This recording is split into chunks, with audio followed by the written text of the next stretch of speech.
va passer l'église de réveil ko banga ndeleki bango banga ndeleki baza mpepeli ko banga ndeleki bango ya mibale va passer l'église de réveil niveau intellectuel à trop bas.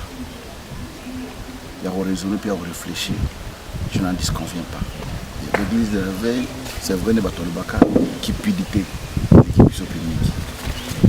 l'église de réveil tozape bateau ou division bomoko ezate katnabiso. Donc machine à voter il faut tchango. Oui bi que ma camon nous c'est bien préparé. Ba yebi kindeni ba ko glisser ndé tozo keneboye ba ko baka machine à voter. Tato comme na mois d'octobre, mois de novembre, elle va convoquer bateau. Oh non, il faut que l'on la casse machine pour le bender. Bon, ça va ton demi que l'on la machine. C'est comme mon temps exact, mes collègues, mais bon, ça va 3 mois pendant que nous imprimons le bulletin de vote. Après, Toroya, tout en est au salle. Et puis, le gouvernement, non, nous avons un bon hôtel, qui n'a pas, il y a un autre pied qui va se mettre machine, puis nous avons machine, pour la biso 6 mois. Et Jean-Jacques Moutouale. Tant va invalider parce que Bologne a remplacé. Il y a plein de photocopies, il y a passeport, il y a Bologne à la carte, il y a Cour suprême, à l'Akissi. Alors il y a photocopie à Bologne, il y a la visa quand on a Congo, il y a italien. Il y a Longola qui est remplacé, il y a un siège dans le Parlement. Donc je pense que nous devons revoir les Congolais cette fois-ci. Il faut faire la mission. Et le exemple est bien Congolais qui ont des équipes. On dirait que tu as fait, on dirait que tu as fait ma ou bien sur une moi je ne savais pas. Je pense que on est dans le Lubango Mbalibele. Dans le Lubango Mbalibele, ma machine à voter, il y a une grande distraction. Il y a une grande distraction pour le peuple congolais. Je pense que nous avons une machine à voter. Nous avons une machine à voter. C'est un théâtre.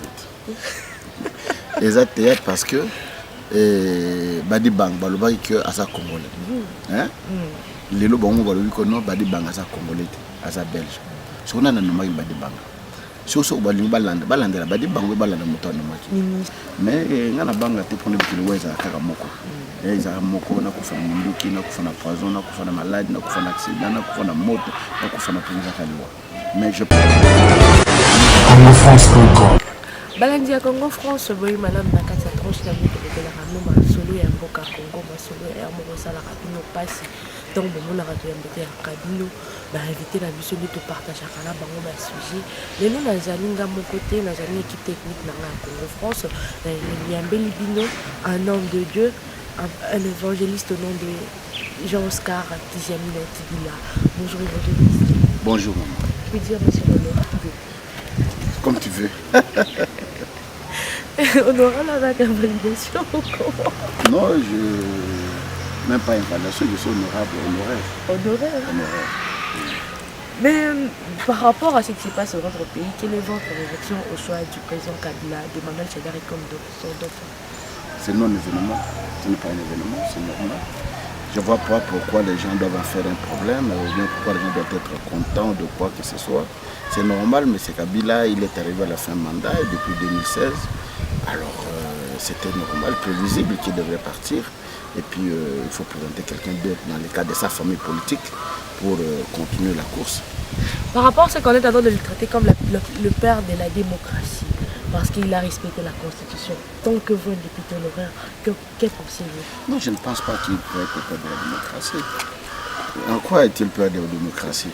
Si ça serait de la peur de la démocratie, on aurait pu faire les élections depuis 2016. Maintenant, nous sommes en 2018. Des élections qui sont aussi hypothétiques. On ne sait pas si on en aura ou on n'en aura pas avec tout ce que nous voyons comme PAC. Donc, je pense que c'est rêvé de l'appeler peur de la démocratie. Donc, vous êtes contre ça? Il ne le mérite pas. Pour finir, l'opposition a dit non à la machine à voter, pas des élections avec la machine à voter. Corneille Nanga, on se dit sur le parce que Michel a ses amis bilingues. Mais il dit que les amis qui bilan mon la scène, bien. Il y a moi qui s'est mis la télé, mais la Corneille Nanga.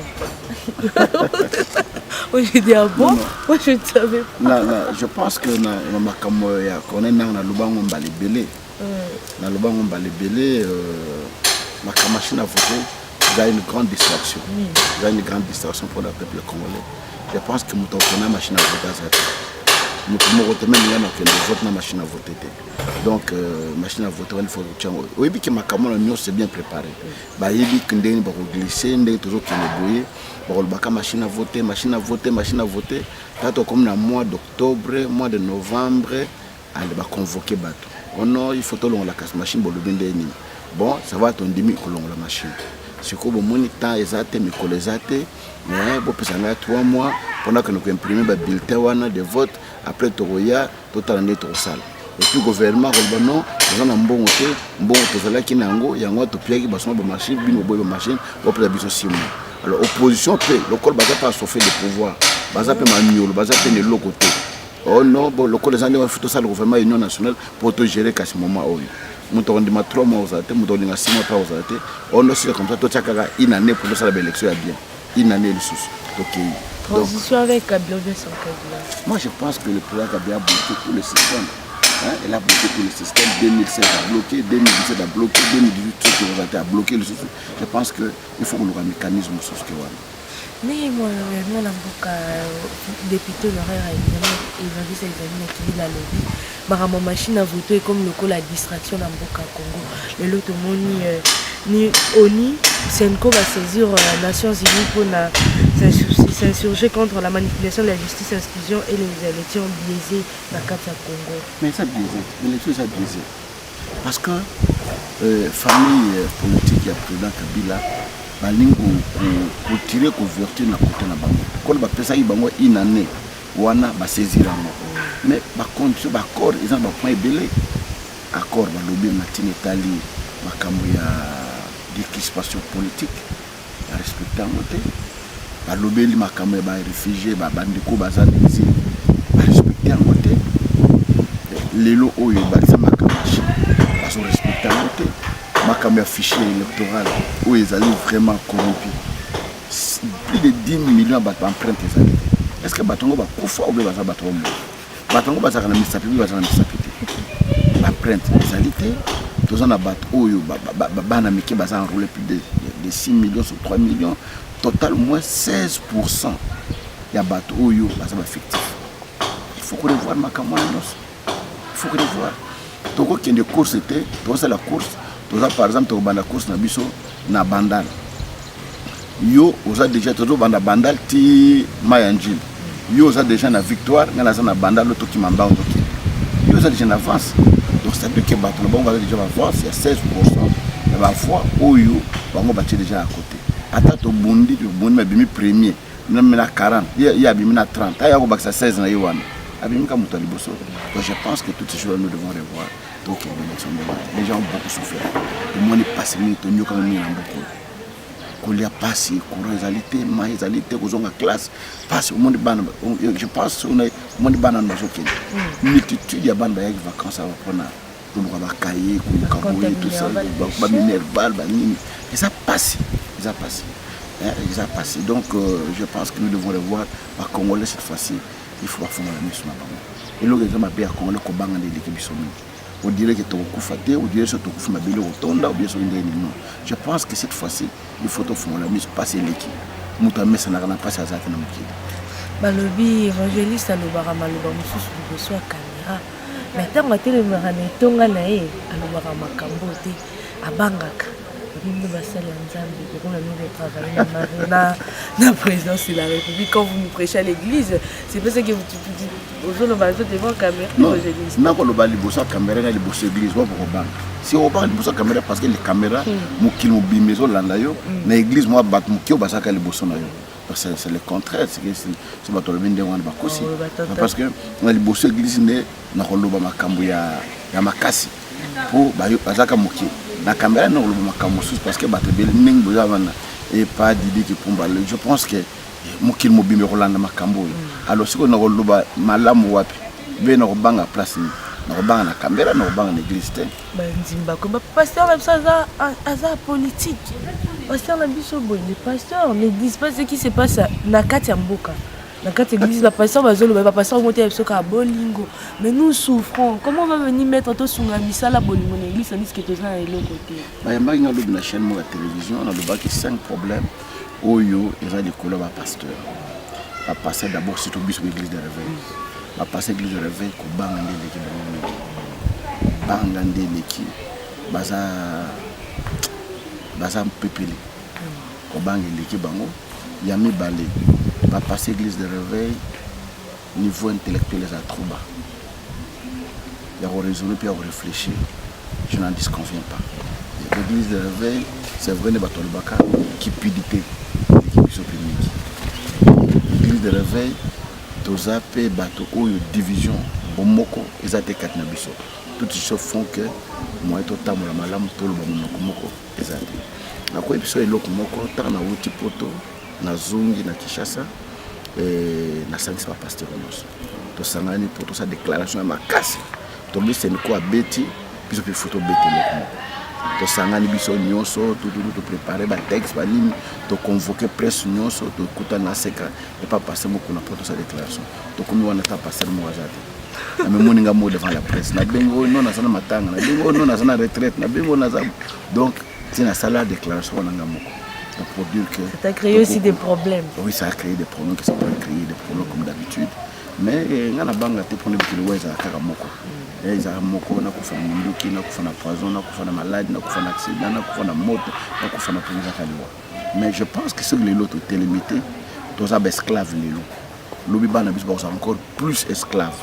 Alors c'est même biso to kufa les lots, pour lobi bana biso ba la libre. Par rapport à la validation il y a présidentielle 2018 moi mboka journaliste Kizamina Kibila tomoni Jean-Pierre Bebango Bobache Mupanzi Antoine Gizenga Mupanzi Adolphe Musutu Mupanzi na moi si o alingaka me mata lokumo ba maman Marie-Josée Ifoko yepe bache Mupanzi mi badi banga Mupanzi et tout ça na ndenge na validation exact théâtre parce que badi bang balobaki que asa congolais hein lelo bango balobi ko non badi bang asa congolais asa belge so na nomaki badi bang so balingi balandela badi bango balanda moto anomaki ministre de la justice tambomo balandela nani anomaki ye est-ce que bayibaki te tango tambomo mazakoloba ke non ayeko dégister donc ayeko zongisa nationalité na ye mais tambomo moto alobaki yango te non azaki belge azongisi mais lelo oyo rattrapé bango te du fait kaza na kana bango te ezongeli Marie-Josée azaki gouverneur à Chouapati. Est-ce que quand on a gouverneur il va être kaza étranger? Non, ça c'est dit n'importe quoi. Ça c'est tourner les gens bourriques. Donc je pense que na habité na ba congolais so ba classe moto ke na rotanga eza ba classe ya solo so yeza ndenge nini parce qu'un congolais akoko se renier ye moko ba tunu yo songolo pona mbongo le bitenga na zaka ye tenga na za moto mususu mais ye awanga ni bo moto na ye vraiment eza soni pona mbongo na biso. Tomoni per validation ya ba futur député hein tomoni orié toi mou Patrick Benonia baza mo ebele ba nationalité étrangère ba fidèle babala yango mona mboka évangéliste au bangi ko postuler ane au bangi po bato do baza pe na nationalité douteuse. Non on a postulé on a déposé déjà candidature na ngai. Vous déjà validé. Nous avons validé. Parce que nanga charbo. Tu as la double nationalité, tu as la visa. Ah ouais, le passeport, on a l'accès à visa, on a Kenya visa, on a visa, on a au Sénat au Canada pour tout. Mais toujours est-il que Batouana tant tu as en 2006, en 2011, donc on a au Samba, tant ben invalidé biso. Net moto à remplaçanga. Aza belge, na mona ikolité. Na mona aza belge, aza vivre na copine nemo boui, copine wa bebana. Copine na epena na passeport na ye alexis na passeport aza belge alors pas ma campagne na ko la elle rattrapé bango et Jean-Jacques Motoile tant ba invalidé parce que Bologna m'a remplacé aya pena na photocopie ya passeport ya Bologna na kati ya cour suprême à Lakisi alors ta photocopie ya Bologna ngo ta la visa ko na Congo aza italien ayoka giete ba longola kié remplacer bato ba siège na parlement na bambula basaka ba député so autant ba longoli bango ba landela bango en tant que étranger ba yo vana na Congo et puis ba loi oyo bato na ba voter bango ba sa ba étranger ba voter ba loi pour na ba congolais participation na bango ba loi wana soko na ngezani pour dire que les Congo ils avaient ma fortune donc na éviter comment l'ambassade ya Nzambe ba utaki ko signer front commun pour la front commun du Congo au Domengi FCC babi soki ozali na FCC nde oza na nationalité congolaise ate oza soki Burundi Katange o Tanzanie nini tobombi yo na kati ya FCC mais soki oboyi kosigne FCC tosali nini totie komona basala nzambe bandimi basoutenir candidature ya mwana mboka Joseph Kabila Emmanuel Shadari mpe kondima mpe candidat commun ya majorité présidentielle omoni yango ndenge non eza droit na bango eza libre moto na démocratie eza libre ya kolanda nzela na ye ya kolanda place alingi akende kowangoloa bango te mais moi je pense que la ministérialité de développement non politique eza mabe eboye na boye tout ça et même il y a des gens qui font des théories bidons on non mosala nzambe akoza na opposition te boye boye atanga bible te elita aza kotelemela akabe azali mosala nzambe te atelemelaki aka parce que amonaki mpasi elekaki makambo eza koleka na mboka azalaki contre te atelemelaka ye donc ce n'est pas des choses makambo ezoleka malamu te bayefona azala wana beta maboko na yembaka na binaka tout ça non s'il y a des gens qui souffrent nous les pasteurs qui souffrent malgré bandeko poto comprendre biso te ah bapasteur wana baza bakolabo bapasteur wana bazali boye baye na Kinshasa te baye na Kinshasa badéclare makambo tozoba biso na télévision bacomprendre barisque nini biso tozwaka sur place donc je pense que nous nous battons pour notre pays toujours souffrir biso totambola bamboka ebele tozomona bamboka mosusu nde bato bazali kovivre tozomona nde tozali kovivre kata mboka na biso eza vraiment passé voilà pourquoi cette fois-ci je pense que moto olalisa miso ozala te est-ce que évangéliste ndenge ozala c'est bientôt là bazozonga na bamarche na bango sur terrain pour soutenir bango na soutenir bango te pourquoi non tout le monde avait sa suspension de l'association non opéra la suspension bango ta bakota na kana na père bango suspension moto aza libre moto aza libre kolanda nzela alingi alanda c'est tout comment on appelle lelo basali ya nzambe kala otalobela maboko mpe naomona te basali ya nzambe namtali te namoni ka alliance ya mama sikoyo olengela mona mwa biloko mwa bacouleur ekomi mikolo na maboko bacouleur nini babi basala nzambe bakomi mikolo na bamagie blanc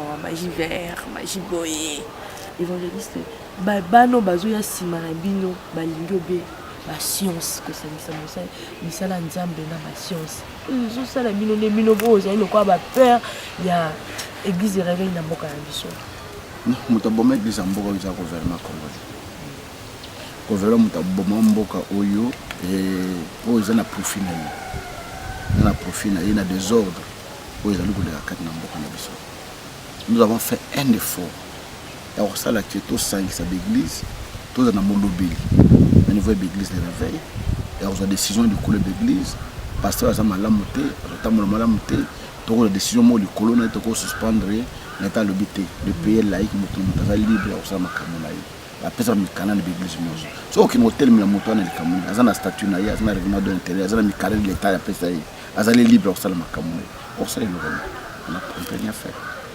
mama mibishi donc atuna yenga likambo ya koloba est-ce que évangéliste nda bandi lelo omeli na ministère lobby ou bien exemple à la pesi Moïse Mbi à cause de père spirituel qu'est-ce qui dit que non le to koma mutu mo ayeka lelo comme père spirituel ya évangéliste qui zamina kibila ezalaka te donc bulimbo lobake mwana akomi papa ya papa na ye ezalaka te non c'est complexe peut-être basali na nzambe mosusu amoni jeune moko aye nzambe apamboli atomboli ye ale papa mikitisi akoma mwana ya mwana wana ezalaka te papa ata aza mokuse papa ata aza atanga te papa ata aza na mbongo te ata yoke ba université ndenge mokolo moko te mwana akomaka papa akomaka mwana ezalaka te théologie koza mosala nzambe ifo kana landa théologie to ezali kabuyi d'abord il faut ozala likambo te mpa na nzambe oza na pele ya nzambe apres oke kobakisa connaissance na théologie ou bien na science mosusu nde aza kolobake motu ozala pasaki même il faut ozala mena mwa bagage intellectuel parce que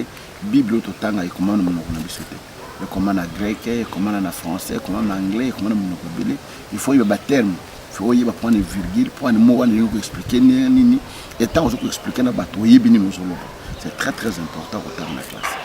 Est-ce que évangéliste Pendo Zano ça il a rappelé de te colombo la mikolo mafuta mai bracelet protection on appelle la carte ya ministère bezala na ça il a mafuta des fois so nza m'inspirer parce que c'est biblique Jacques alobi ceux qui moko na bino za malade akina ko na bapaka bazo mafuta pakola ya pardon la pakola na comme na Yesu akobika Je pense que c'est très important.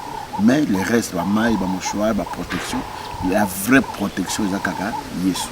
Yesu nous a une vraie protection, il y a battu Nyonso. Donc, c'est que vous devez savoir que Jésus-Christ fait la protection. Le reste là, ce sont des fidélités. Au Congo, il y a Batralala. Congo, il y a Tanzamba, la Motamula, il y a Nefu, na Tigitiwana, na Tigi Libandi, na Tongo di Bumu, tout ça. Dans d'autres temps, il y a Similan, il y a Semana, il y a Koulousu, il y a Nzamba à sa place. Les gens n'aiment pas la simplicité. Dieu est dans la simplicité. Nzamba est simple. Bisous, bandé, tout le monde compliqué l'existence, mais Dieu est simple. C'est devenu rare, hein, tout le monde a l'église a fait l'amour du prochain. Et comme un mariage, prospérité.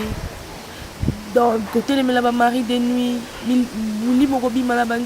mari de nuit, oh boy, il s'est tout cela. Vous avez un peu cette expertise-là pour vous allez quoi, ma père, oh, il y a l'église de réveil. Quand tu es devant la télé, comment on peut sonner autant la TV n'a pas. Au moins, missile qui était bloqué, bimi, tu veux le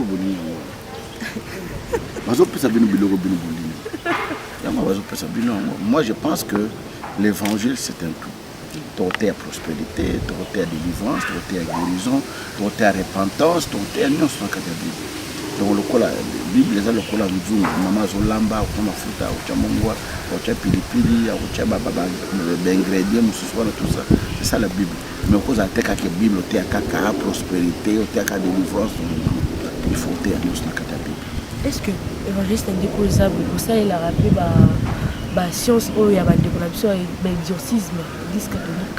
Parce qu'il y a des autres pasteurs, tu es comme ça, pasteur, mais il y a ceux qui servent à y papa, on a la zone à boy, au côté, si nous commençons à l'exorcisme, au soko la base.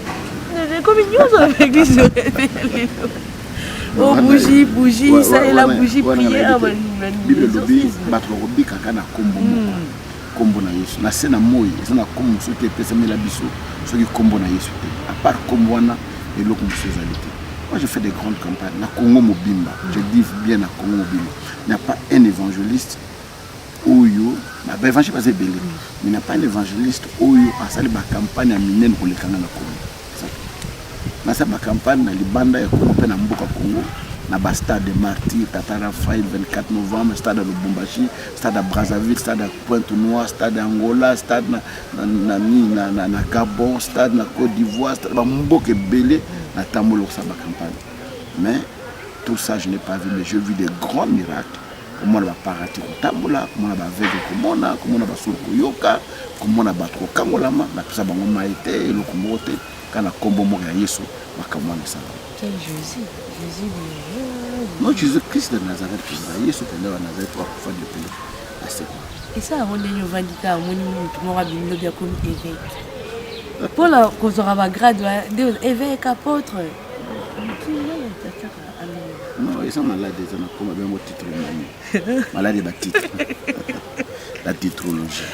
Na Congo mutalamu na tongi murala dinza marana école pastorale a midjembi atamu na nzela muto tuna za au père. Et donc musu ba kombo ebele bele. Moi j'ai reçu l'évangéliste. Nazaka fier. Nazala évangéliste parce que ba kombo wana e bakisa ke loko moko te, ba kombo wana elongola ke loko moko te. Alors c'est mieux eloko sala ka valeur mutuza musala na ye.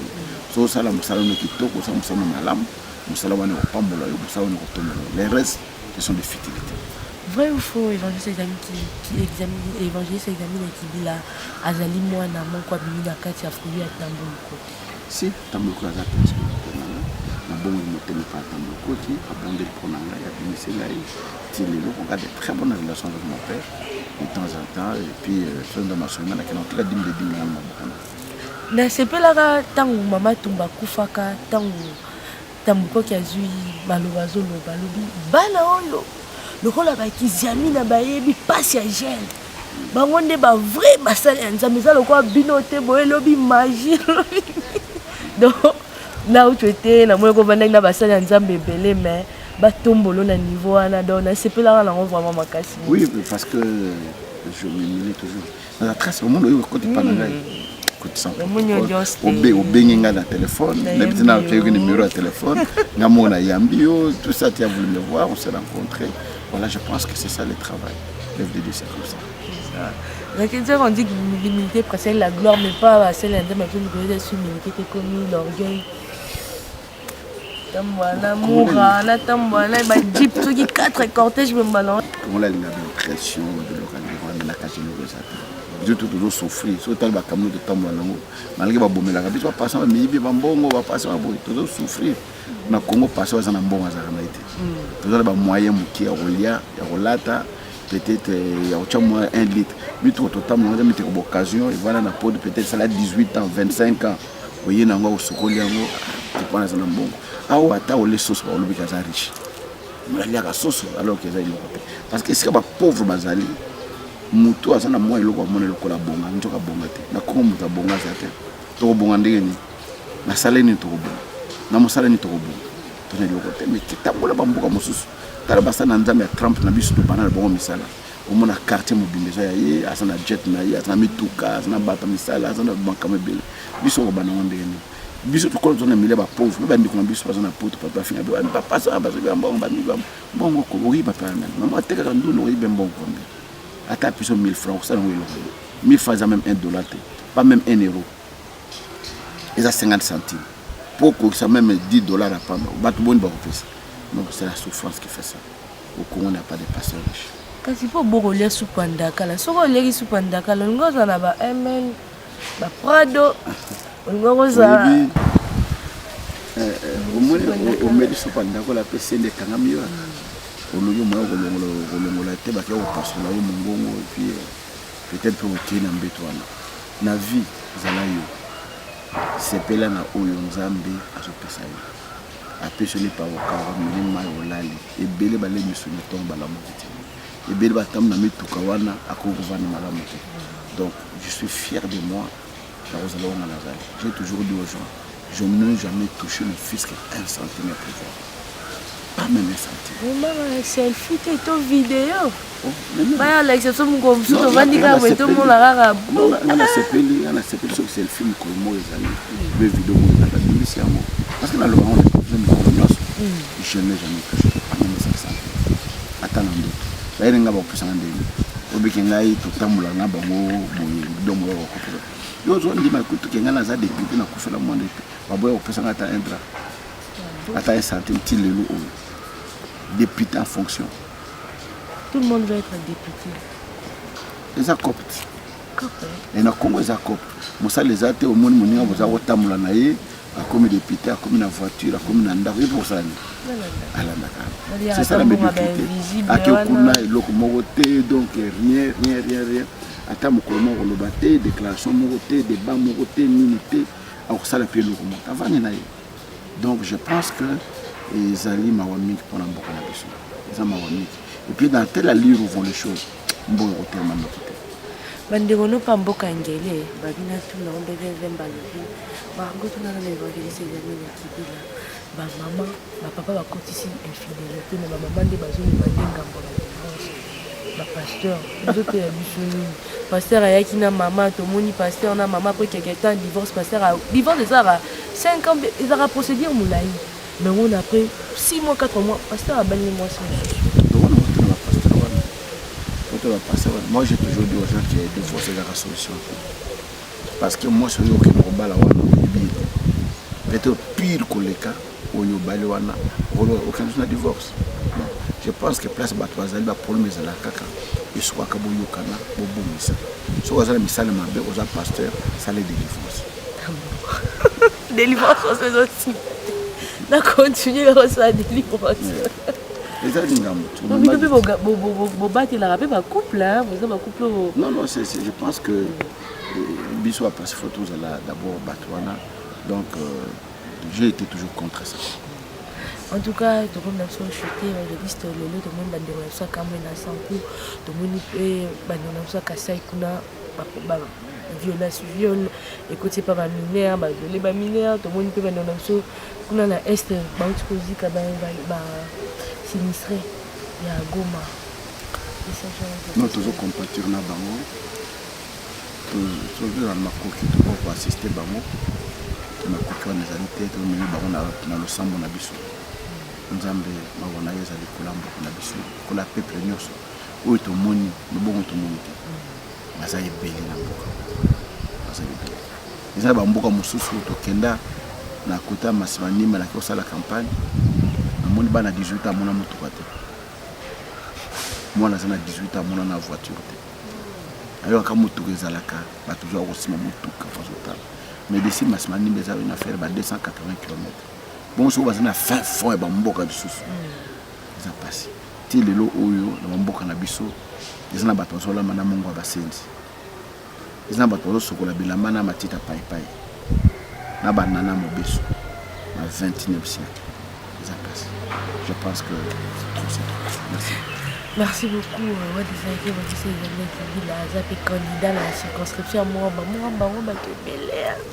donc, un ballon de PSA chance de voter pour le rembasquezo. Et juste un mot au motif de PSA l'indépendance diaspora. Au milieu, comment chauffer, comment maman belle tinga aspirine. Tu vas le dire qui s'y a pas au cas, tiens, mon agent, c'est. Non, on a eu quand même des collègues qui ont souffert. On a qu'à la photo mingi. On a vu des bandes qui ont passé par son monde. Tongo téléphone et bandi volela. 6 heures du matin. Moutazo Koufawa, Moutazo Maladia. Il y a un peu salaire, ça m'a longaté. Il y a une charge à banane, il y a une camobila au salaire, il y a une facture, une contrainte belée. Mais je pense que ceux qui ont fait bon, atama kala apara bazalo lokola mbongo batindi bana mpoto batindi bana mpoto lelo oyo bana ifubatindi ezalaka te donc to sala tombori bonga to za l'équilibre ozo kende poto okena mbongo na yo ozongi moto uta poto ya vacances ezate moto poto zo bomba ma bato kutungisa ye tout ça makambo be ala mo na tongo plein na lopango bato bakanta ya aussi ça passe na bango je pense que bandiki na biso poto zo souffrir zo ko encourager bango parce que soki bango bazalaka te na ebité l'habiter une dégaine à la Congo. Bon, merci. Je crois que c'est bien. Merci beaucoup. Merci à mon équipe technique, à mon patron du Didi pour la Congo France, ma famille de France. Merci à l'équipe technique de la Moni de la Simakana, à la BCPG, la Moni Pékin de Christian Puré, à la montage. Là, c'était le c'est de mettre dans la Rossine, à Nice ou à Bouleva. Abonner à la Congo France. Ceux qui vont abandonner chaque semaine, à Yakata, à Isorta, Kabilo. À l'obéla, de loin comme de près du sol. Merci, madame. À part mon boulot, la bibiso à partir il y a Congo France, Didi, dans ma pamolayo, perspicace, l'homme fort. Donc, dans ma zanabino, de temps à temps, sur l'opportunité, mon ami, on va nous en passer et pas la merci. Merci beaucoup, papa. Merci. Congo France.com